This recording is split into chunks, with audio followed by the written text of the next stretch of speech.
In a move that has sent shockwaves through global markets, President Trump announced sweeping new tariffs on goods from Mexico, Canada, and China. These tariffs, effective immediately, represent a significant escalation of Trump's protectionist trade policies. The decision has drawn sharp criticism from economists and business leaders, who warn of higher prices, job losses, and a potential trade war. The new tariffs target a broad range of imports, from automobiles and aluminum to agricultural products and alcoholic beverages. Mexico and Canada, both key trading partners under the USMCA agreement, face a 25% tariff on almost all goods entering the United States. Canadian energy products will see a slightly lower tariff of 10%, reflecting their strategic importance. China, already embroiled in a trade dispute with the United States, faces an additional 10% tariff on all imports, on top of the existing 10% levy. This escalation brings the total tariff rate on Chinese goods to 20%, a move likely to exacerbate tensions between the world's two largest economies. The administration argues that these tariffs are necessary to protect American jobs, curb illegal immigration, and stem the flow of fentanyl into the country. However, critics argue that the tariffs will harm American consumers and businesses far more than they will help.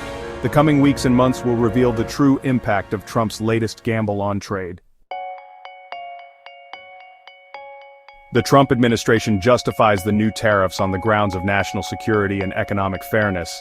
They argue that the influx of undocumented immigrants and fentanyl from Mexico necessitates a strong response, and that tariffs will pressure the Mexican government to take action. Additionally, they contend that existing trade deals have disadvantaged American workers and businesses, and that tariffs are needed to level the playing field. However, these justifications have been met with skepticism from both sides of the aisle.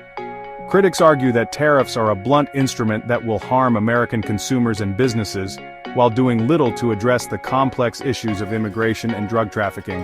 They also point out that Canada, a close ally with strong border security, is being unfairly targeted.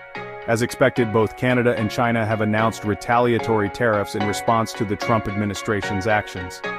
Canada has imposed 25% tariffs on $107 billion worth of U.S. goods, targeting key sectors such as agriculture, steel, and consumer products. China has responded with additional tariffs on U.S. goods, including a 15% tariff on some agricultural products and a 10% tariff on others. These retaliatory measures threaten to escalate the trade dispute into a full-blown trade war, with potentially devastating consequences for the global economy. The back-and-forth exchange of tariffs highlights the high stakes involved and the difficulty of finding a negotiated solution. The immediate impact of the new tariffs is being felt across the U.S. economy, with consumers and businesses alike bracing for higher prices and disrupted supply chains. Economists warn that the tariffs will lead to increased costs for businesses, which will be passed on to consumers in the form of higher prices for a wide range of goods.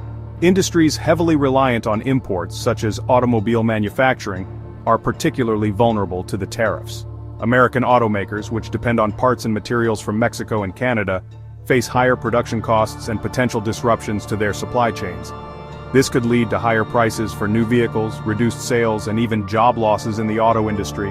The aluminum industry, already reeling from previous tariffs imposed by the Trump administration, faces further uncertainty and potential price hikes. The United States relies heavily on Canada for aluminum imports, and the new tariffs threaten to disrupt this vital supply chain.